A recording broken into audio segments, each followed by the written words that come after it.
कई बार हम जीवन में धन तो बहुत कमाते हैं, लेकिन धन हमारे पास टिकता नहीं। आइए इस प्रसंग से जानते हैं कि धन हमारे पास टिकेगा भी और जीवन में तरक्की भी बहुत होगी। बड़े ध्यान से प्रसंग सुनिएगा, बड़ा ही अद्भुत प्रसंग है। हरे कृष्ण दोस्तों, मैं हूं अनुज शर्मा। एक बार हुआ यूं कि भगवान श्री कृष्ण और अर्जुन सुबह सैर पर जा रहे थे। अक्सर भगवान श्री कृष्ण और अर्जुन सैर पर जाते थे। तो एक दिन सुबह जब वो सैर पर जा रहे थे तो एक भिक्षु भिक्षा मांग रहा था। कह रहा था कि धन की बहुत जरूरत है, घर के हालात खराब है, कुछ धन दे दो, मेरी मदद कर दो, मेरी मदद कर दो। तो भगवान श्री कृष्ण ने उसकी तरफ देखा, अर्जुन ने भी देखा और श्री कृष्ण सैर करते हुए आगे बढ़ने लगे। अर्जुन ये देख करके व्याकुल हो गए। अर्जुन की समझ में नहीं आई कि भगवान श्री कृष्ण ने उसकी तरफ देखकर भी उसे अनदेखा क्यों कर दिया। अर्जुन रुके। अर्जुन ने कुछ सोने की अशर्फियां निकाली और वो सोने की अशर्फियां उस भिक्षु को दे दी और कहा कि चिंता मत करो, सब ठीक हो जाएगा। वो सोने की अशर्फियां लेकर के वो भिक्षु बड़ा प्रसन्न हुआ, अपने घर की तरफ जाने लगा। मन में सोचने लगा कि कितना अद्भुत दिन था, कितनी अच्छी सुबह थी कि एक व्यक्ति आया, उसने मुझे सोने की अशर्फियां दी। मेरा तो सारा जीवन कट जाएगा इसमें, इससे और धन कमाऊंगा, बड़ा घर बनाऊंगा, गायें लूंगा, खेती करूंगा, जमीन खरीदूंगा। बहुत सारी बातें सोच रहा था। अपनी पत्नी के लिए अच्छे गहने लूंगा। ये सब कुछ सोचते सोचते चल रहा था। अचानक से रास्ते में एक चोर आया। चोर ने देखा कि ये अपने आप बड़बड़ाता हुआ जा रहा है, बड़ा प्रसन्न है, खुश है, जरूर इसके पास कुछ होगा। चोर ने आकर के इसको पकड़ लिया और कहा कि जो कुछ भी तुम्हारे पास है निकाल कर मुझे दे दो। अब ये भिक्षु घबरा गया, मरता क्या ना करता। वो जो सोने की अशर्फियां पास में थी, मजबूरन उस चोर को देनी पड़ी। अपनी जान बचाई और अपने घर की तरफ चल पड़ा। चोर भी अशर्फियां लेकर के चला गया। अगले दिन सुबह भगवान श्री कृष्ण और अर्जुन रोजाना की तरह फिर से सैर कर रहे थे। उसी स्थान पर वो भिक्षु फिर से बैठा हुआ था। भिक्षु को देख करके अर्जुन हैरान हो गया। अर्जुन ने सोचा कि कल इसे सोने की अशर्फियां दी थी, वो इसके जीवन के लिए पर्याप्त थी, इसके लिए सारे साधनों की व्यवस्था कर सकती थी। तो आज फिर क्यों ये भिक्षा मांगने आ गया? और आज भी ये उतनी ही पीड़ा में है जितनी पीड़ा में कल था। अर्जुन ने भगवान श्री कृष्ण की तरफ देखा। श्री कृष्ण चलते हुए आगे बढ़ गए।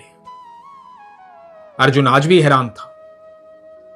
अर्जुन इसके पास रुका और अर्जुन ने कहा कि क्या हुआ, कल मैंने सोने की अशर्फियां दी थी, तुम आज भी इस तरह से पीड़ा में हो,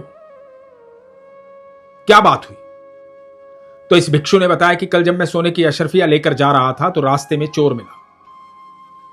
चोर मुझे जान से मार देता, इसलिए मुझे अशर्फियां देनी पड़ी और मेरे पास कुछ नहीं बचा। मैं आज भी उसी पीड़ा में हूं जिस पीड़ा में कल था। अर्जुन को बड़ी दया आई। अर्जुन ने कहा कि ठीक है, कोई बात नहीं। अर्जुन ने अपने पास से उसे एक हीरा दिया और कहा कि इसे रख लो, इसे बेचकर तुम्हारे जीवन के सारे संकट दूर हो जाएंगे, पर्याप्त धन मिलेगा, जिंदगी में खुशियां ही खुशियां रहेंगी। अब चिंता मत करना, फिर कभी यहां दिखाई मत देना, कभी भिक्षा मत मांगना। यह भिक्षु बड़ा प्रसन्न हुआ, अर्जुन का आभार प्रकट किया और हीरा लेकर के चल पड़ा। अब ये हीरा लेकर के जा रहा था तो रास्ते में सोच रहा था कि ये तो अच्छा हुआ अशर्फियां जो है उस चोर को देनी पड़ी, क्योंकि हीरा तो बहुत कीमती है, इससे तो बहुत धन आएगा, बड़ा घर लूंगा, बड़ी जमीन खरीदूंगा, खूब खेती करूंगा, आराम से रहूंगा, ऐशो आराम से रहूंगा। अब जीवन में कोई दिक्कत नहीं होगी। अपने ख्यालों में अपने घर चलता हुआ जा रहा था। हीरे को बड़े संभाल के रखा था, कभी रास्ते में कोई चोर ना मिल जाए। पूरा रास्ता कट गया था, घर पहुंचा। घर पहुंचने के बाद सोचा कि अब शाम हो गई है, हीरे को सुरक्षित जगह रख देता हूं। तो घर में घुसा। जब घर में घुसा तो देखा कि एक मटका रखा हुआ है, जिस मटके का इस्तेमाल काफी दिनों से हुआ नहीं। उस मटके में उस हीरे को छुपा दिया, अपनी पत्नी को भी नहीं बताया, और जाकर के आराम से सो गया, ये सोचते हुए कि कल जब हीरे को बेचकर धन आएगा तो मैं क्या क्या करूंगा। बड़ा खुश था, बड़ा प्रसन्न था, थका हुआ था। गहरी निंद्रा में सो गया। सुबह इस भिक्षु की पत्नी उठी। पत्नी ने देखा कि भिक्षु सो रहा है। चुपचाप उठी, मटका उठाया, पानी भरने जाने लगी। घर से जैसे ही बाहर निकली, ठोकर लगी और मटका टूट गया। मटका टूट गया तो वापस घर में आई और नजर गई उस मटके पर जिसमें हीरा रखा हुआ था। अब पत्नी को तो यह बात पता नहीं थी। पत्नी ने वो मटका उठाया, मटका उठा करके नदी की तरफ बढ़ चली, पानी लेने के लिए जाने लगी।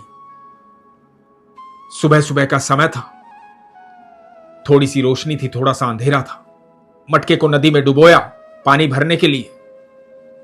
इधर मटके को नदी में डुबोया पानी भरने के लिए, हीरा मटके से निकल करके पानी में बह गया और पत्नी जो है मटका पानी का भर के घर ले आई। अब सुबह जो ये भिक्षु उठा, बड़ा प्रसन्न था। इसने देखा मटका अपने स्थान पर नहीं, घबरा गया। पत्नी से पूछा कि यहां मटका रखा था, वो कहां गया। पत्नी ने बताया कि आज सुबह इस तरह से मटका फूट गया था, इसलिए दूसरा मटका ले गई।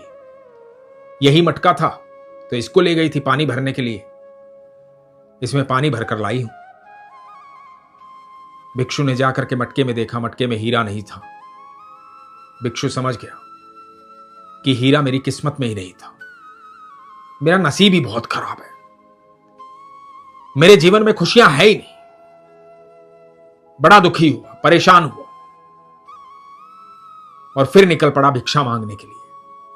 इधर सुबह रोजाना की तरह भगवान श्री कृष्ण और अर्जुन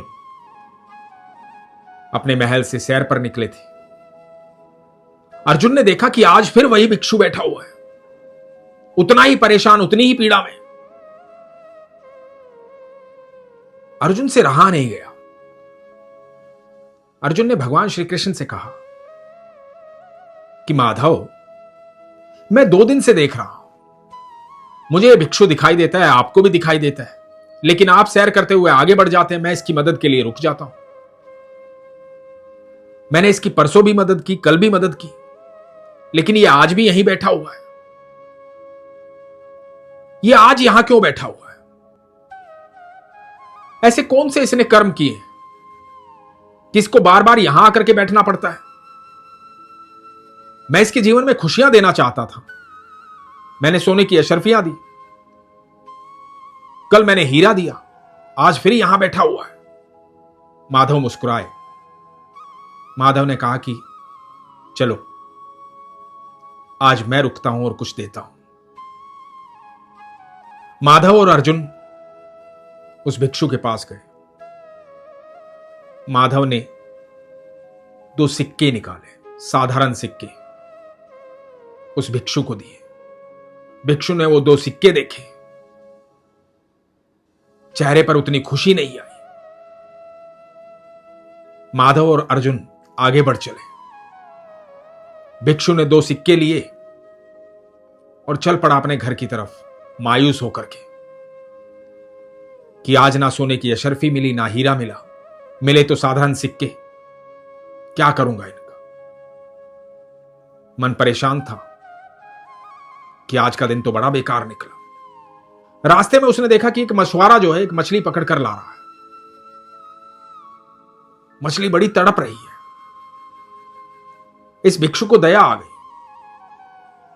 इसने सोचा कि यह मछली तड़प रही है, मछुआरा ला रहा है, मछुआरे को दया नहीं आ रही है, तो इसने मछुआरे को रोका और मछुआरे को कहा कि इसको छोड़ दे। मछुआरे ने कहा कि क्यों छोड़ दूं, बड़ी मेहनत से लेकर आया हूं। तो भिक्षु ने कहा कि कितने की है ये? तो मछुआरे ने कहा 2 पैसे की। तो भिक्षु ने सोचा कि वो 2 पैसे उसके तो किसी काम के थे नहीं, उसने मछुआरे को दे दिए और मछुआरे से कहा कि ये लो, मुझे मछली दे दो।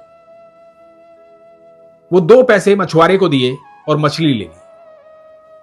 मछली लेकर के उसे प्यार करता हुआ नदी की तरफ ले गया।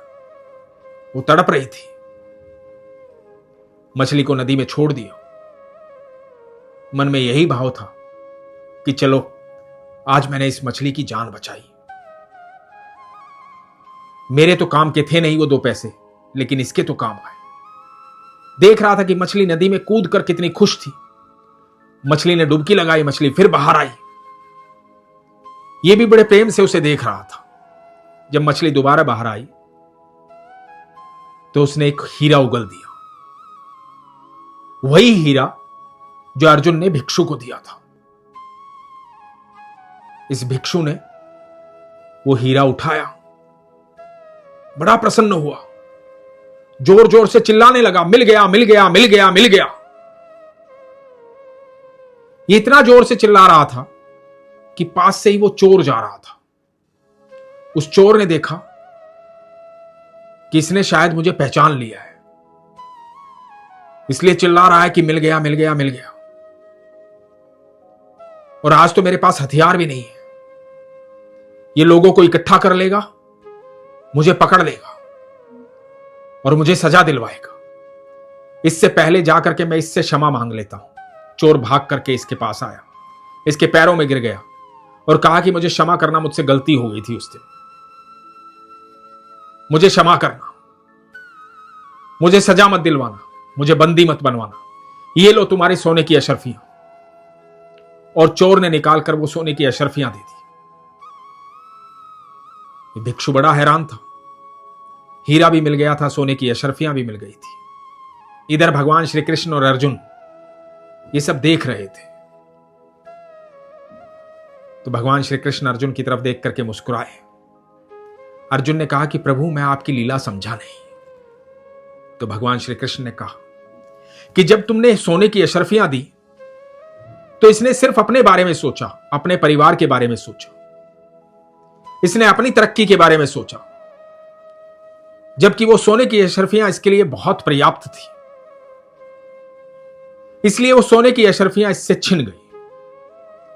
अगला दिन आया, तुमने इसे हीरा दिया। हीरा प्राप्त करने के बाद भी ये स्वार्थ के बारे में सोचता रहा। सारी रात स्वार्थ से बाहर नहीं निकला, स्वार्थ के बारे में सोचता सोचता सो गया। इसलिए वो हीरा भी इसके पास नहीं टिका। जब मैंने इसे आज 2 सिक्के दिए तो इसके मन के भीतर कोई स्वार्थ नहीं था। ये सोच रहा था इनका क्या करूंगा। इसने देखा एक मछुआरा मछली लेकर आ रहा है, मछली तड़प रही है। इसे लगा कि इस मछली को जीवन दान देना चाहिए। इसने वो 2 सिक्के मछुआरे को दिए, मछली ले ली। पहली बार इसके मन में यह भाव आया कि मुझे किसी और के लिए कुछ करना चाहिए। पहली बार यह स्वार्थ के बारे में नहीं सोच रहा था, स्वयं अपने बारे में नहीं सोच रहा था, इसने किसी और जीव के बारे में सोचा। जब इसने किसी और जीव के बारे में सोचा तो इसे सब कुछ प्राप्त हो गया। यह आपके कर्मों पर निर्भर करता है कि आप कैसे कर्म करते हैं। इस प्रसंग से हमें 2 बातें सीखने को मिलती हैं।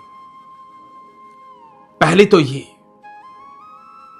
जब तक ईश्वर की मर्जी नहीं होगी तो कोई भी आपकी कितनी भी मदद करना चाहे, कोई आपकी मदद नहीं कर सकता, क्योंकि ईश्वर की मर्जी के बिना पत्ता भी नहीं हिल सकता। वो चाहे तो पल भर में आपका जीवन बदल सकते हैं, वो चाहे तो पल भर में आपका गुम हुआ वापस लौटा सकते हैं, सारे सुख आपकी झोली में भर सकते हैं। लेकिन वो चाहेंगे कैसे? वो तब चाहेंगे जब आपका मन सरल होगा, सच्चा होगा, आपके भाव सच्चे होंगे, जब आपके जीवन में आप निस्वार्थ भाव से रहेंगे, दूसरों की मदद करेंगे, सिर्फ ये नहीं सोचेंगे कि सब कुछ मैं हड़प लूं, सब कुछ मैं पालूं, सब कुछ मेरा है। जब आप इस मैं से बाहर निकलेंगे, भगवान श्री कृष्ण कहते हैं वासुदेव कुटुंबकम, सारी पृथ्वी एक परिवार के समान है, सारा जगत एक परिवार के समान है। यह परिवार भगवान श्री कृष्ण का है। हमें सिर्फ अपने बारे में नहीं, पूरे परिवार के बारे में सोचना चाहिए। मैं हमेशा कहता हूं कि जब आपकी मूलभूत आवश्यकताएं पूर्ण हो जाए तो दूसरों की मूलभूत आवश्यकताएं पूर्ण करने में उनकी मदद करनी चाहिए। कई बार लोग सोचते हैं कि मेरे पास धन नहीं है, मैं दान कैसे करूं। दान करने के लिए सिर्फ धन की आवश्यकता नहीं होती, मन के भाव की आवश्यकता होती है। आप अपना कर्म दान कर सकते हैं, अपना वक्त दान कर सकते हैं, आप किसी की मदद अपने मीठे बोल से कर सकते हैं, उसके साथ खड़े रह सकते हैं। और जब आपके पास धन हो तो धन से भी मदद कर सकते हैं। मन में भाव होना चाहिए दूसरों की मदद करने के लिए। यकीन मानना, मानव सेवा ही माधव सेवा है। जब किसी जीव की आप सेवा करते हैं तो आप माधव की सेवा करते हैं, और जब माधव की सेवा करते हैं और माधव प्रसन्न होते हैं तो आपकी सुख सुविधाओं में, धन संपत्ति में, ऐश्वर्य में कभी कमी नहीं आती,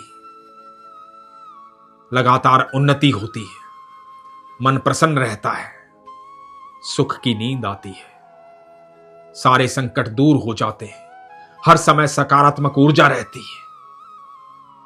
भाव सरल होना चाहिए और विश्वास पक्का होना चाहिए।